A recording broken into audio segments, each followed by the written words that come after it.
Hi everyone, my name is Enrique Martinez. I'm a senior here at the University of Texas in the Department of Geography and the Environment, and I'm also an intern for the Texas General Land Office. I work specifically for the Geospatial Technology Services Department, and what we focus on is basically serving the state of Texas by managing public lands.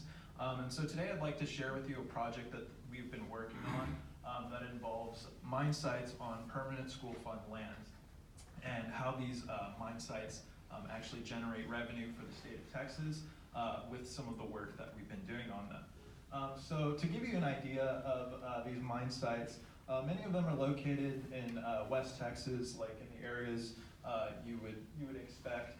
And so the project that we are working on focuses on the extraction of minerals that are minerals outside of like oil and gas. So the specific mine sites we focus on are extracting things like limestone and building materials for various projects across the state of Texas. And because these mine sites are located on permanent school fund lands, they are required to pay royalties to the state of Texas based off of the amount in metric tons that they mine every year. So until recently, there was no real way to accurately verify the reported volumes that these mine sites output. But now that we have this amazing GIS technology, we can verify those. Reported figures to get an idea if the royalties that are being paid out are sufficient. So the area of interest, as I mentioned, West Texas, a lot of these mine sites, have been expanding in previous years. So that presents a challenge for us interns and everyone at our organization, is that we basically have to edit out a lot of the man-made expansion of these mine sites so that we can get an accurate calculation of the volumes that are of building materials that are being extracted. So the way that we do that is we first have aerial imagery from 2 years for the aerial imagery for the years in question. And what we do with that is we bring that aerial imagery as an LAS point file into this program called LP360. And what you can do in LP360 is actually get a good idea of like how the land looks in a 3D landscape.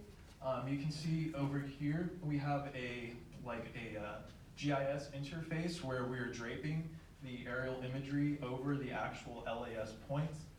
So the LAS points here actually give us an elevation value, and then the aerial imagery gives us an idea of what's actually on the ground. So when you combine those things, you can, as you can see here, I've drawn a profile over a conveyor that actually transports a lot of the building materials. And for our purpose of analysis, we want to get rid of these kinds of features.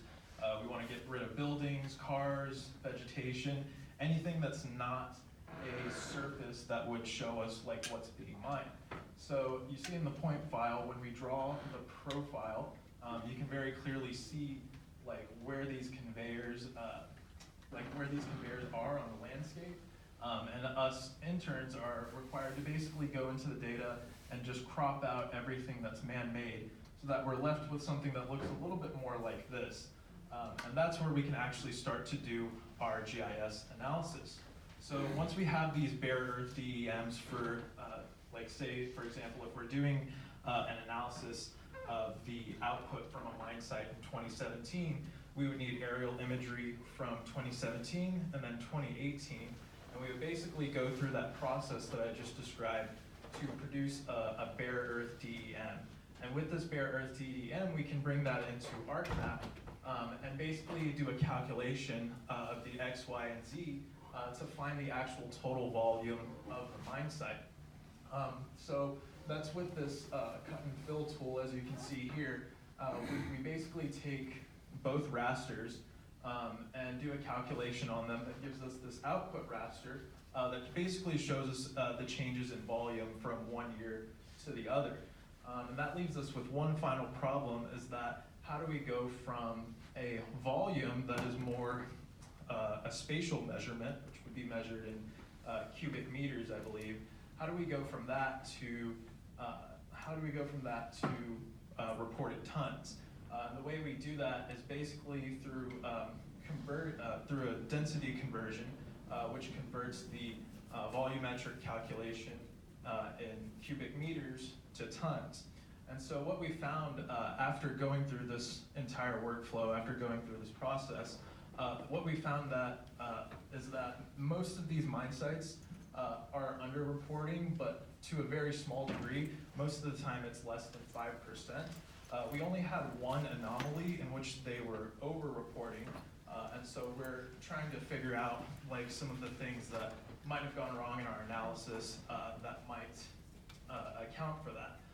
But basically with this methodology, we are able to hold these mine sites a little bit more accountable and have a more accurate measure of what their outputs are, which is beneficial not only to the mine sites, but also to everyone in the state of Texas and to GIS practitioners as well, because this methodology can be applied to a variety of different workflows. So if you have any questions, feel free to come up to me after, and I'd be happy to answer. Thank you.